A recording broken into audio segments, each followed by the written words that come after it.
I've just got done filming my 200th reselling video, and I thought it was a really good opportunity to have a bit of reflection on how far the channel has come in the last, I think it's 3 years now. So what you're just about to watch is the first ever reselling video that I shot on this channel. It's very green around the gills. It's a very different channel now than it was back then, so you've got to factor that in. Really, I'm doing this video so hopefully it helps somebody out there with a bit of perspective. Really, when you start out doing something, you're not going to be the best in the world at it, but if you keep at it, you may never be the best in the world, but you will improve over time.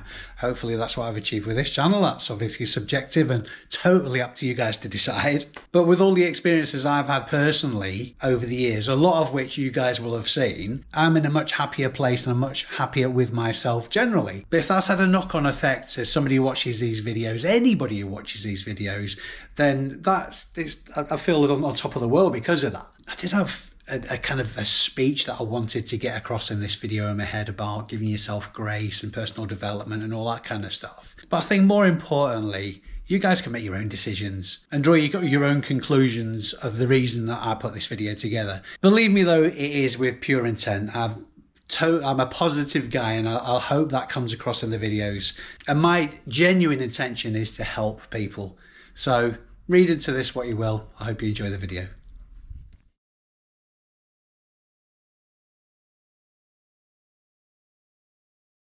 Hi folks, thanks for stopping by the Avernus Bike and Lifestyle channel.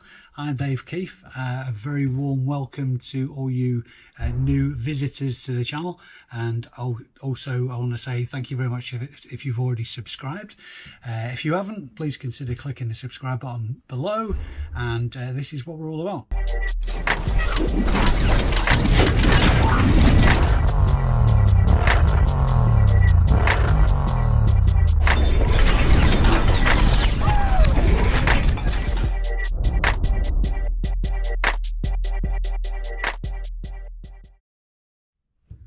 There's two main aims for this channel. First and foremost, it's about biker lifestyle, motorcycles and the social aspects of being a biker.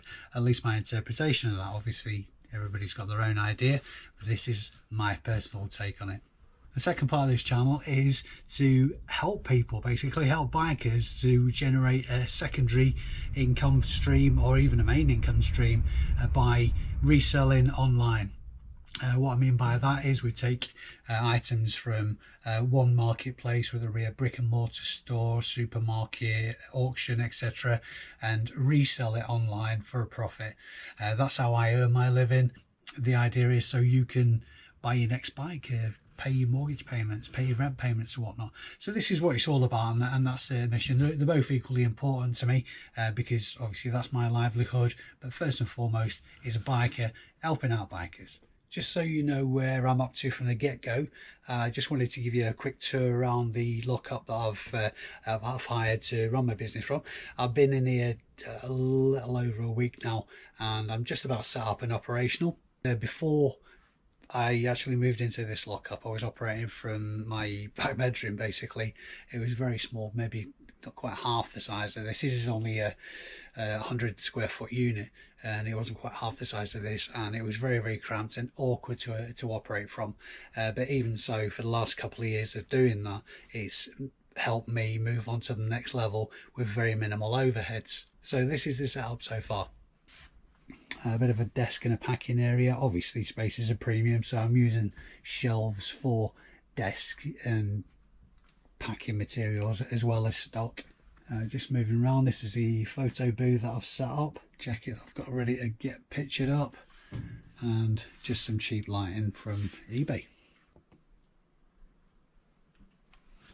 and a testing station. Quite a bit of the stock that I've been buying in is used.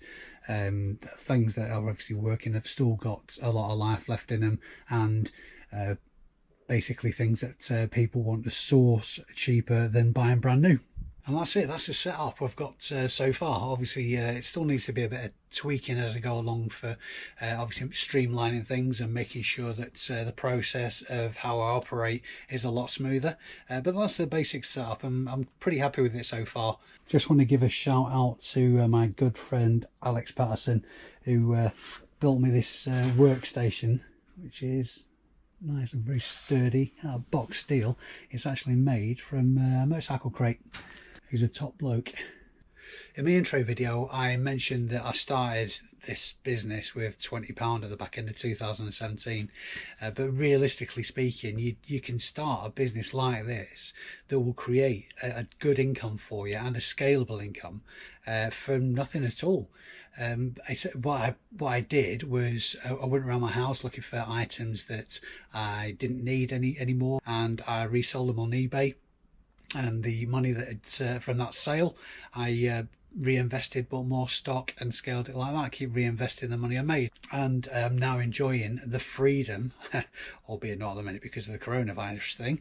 I'm enjoying the freedom of being my own boss. So what I'm going to do very quickly is just give you an example of what I mean by just finding stuff that you no longer use at home. Everybody's got a junk drawer or a man drawer, whatever you want to call it, where you've got old mobile phones that you no longer use in there, things like that. There's value in these things. So I just want to give you a bit of an example here. This isn't my personal PlayStation. This needs testing at the moment. I gave no more than probably £4 or £5. This came with a larger bundle as well of accessories and add-ons that I've already listed, but this PlayStation needs testing, which I will do. Realistically speaking, I'm probably looking at £30 to £40 for the bundle. In a nutshell, all you need to know to be successful doing this is three things. One is what to sell. Two is is it going to make a profit? And three, how do you sell it? So what we're going to do now is just move on to how I go about finding profitable items to resell online.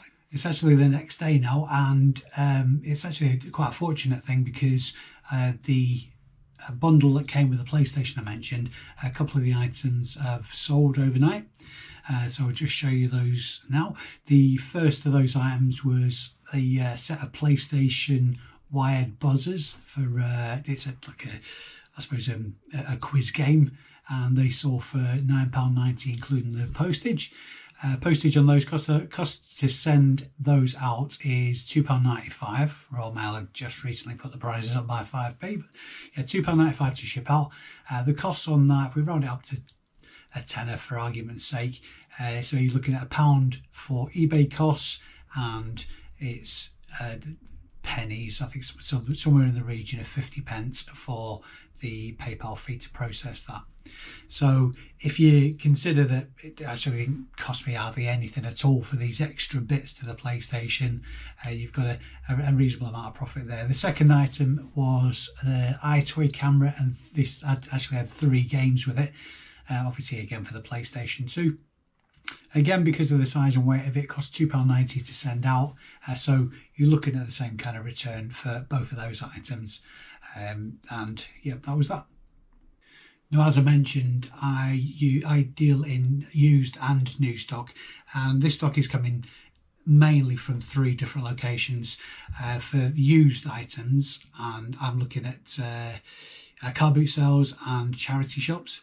And for new items, I get a lot on clearance from supermarkets and brick and mortar stores.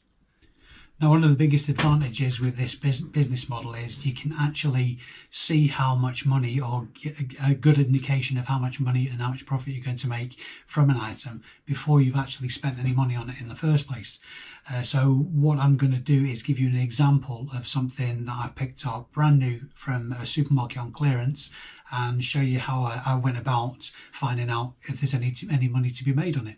So the item I picked up is from one of the big supermarkets, is this Aqua Optima water filter jug. Paid £4 for it. It's brand new, never been opened, not a return or anything like that. And this was in the basket. So all I did was go to my eBay app. At the bottom you'll see the search facility. Click on that. And what you can do with the little camera icon in the top right is click on that and actually scan the barcode of the item that you're looking at, just like so. And that'll bring up the results. And then all you would do is go to filter and scroll down to sold items and highlight that. and click on done. And when you go back to the search results, you'll see all the items that have sold recently, or that of that item that have sold just recently and how much they sold for. In this case, obviously, you're looking at between 14 and 20 pounds.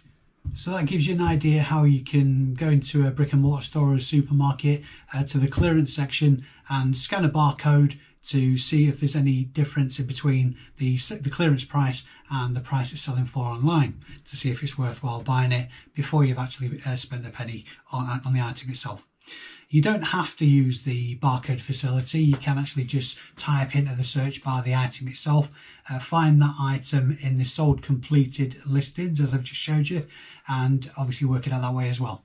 When you're sourcing used and second-hand items from car boot sales and charity shops, the principle is pretty much the same thing. You type it into the eBay search bar and filtering by sold completed items to give you an indication of how much and how often, as importantly, that item's selling for. Now, after a while, you kind of get an idea of the type of things. You get a gut feeling on the type of things that will sell online and that will bring you a profit, and equally things that you should not even bother looking at. But what I would recommend on that score is don't get complacent. Try new things.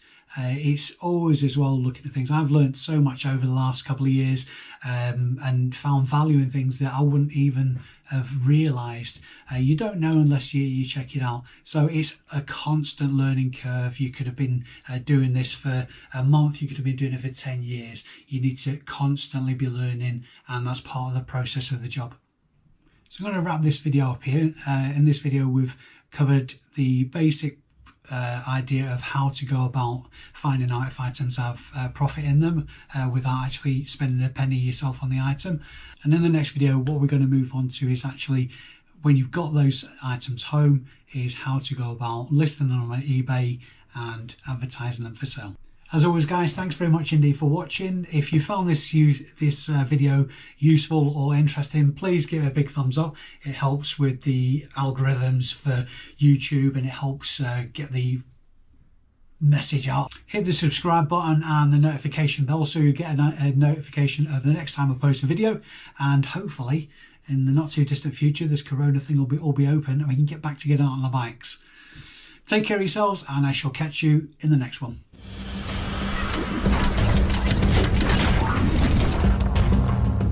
Okay, so the videos nowadays may be a little bit sharper around the edges, but the message is still the same. My intent is to help other people. Hopefully I've achieved that over the years. And if I can leave you on one note, I urge you to do the same thing. Because trust me, there's no better feeling than helping somebody out. Usual script, guys. If you've enjoyed the video, please give it a thumbs up. It is very much appreciated. And until next time, you gorgeous people, I've been Dave Keeffe. You've been amazing. See you soon.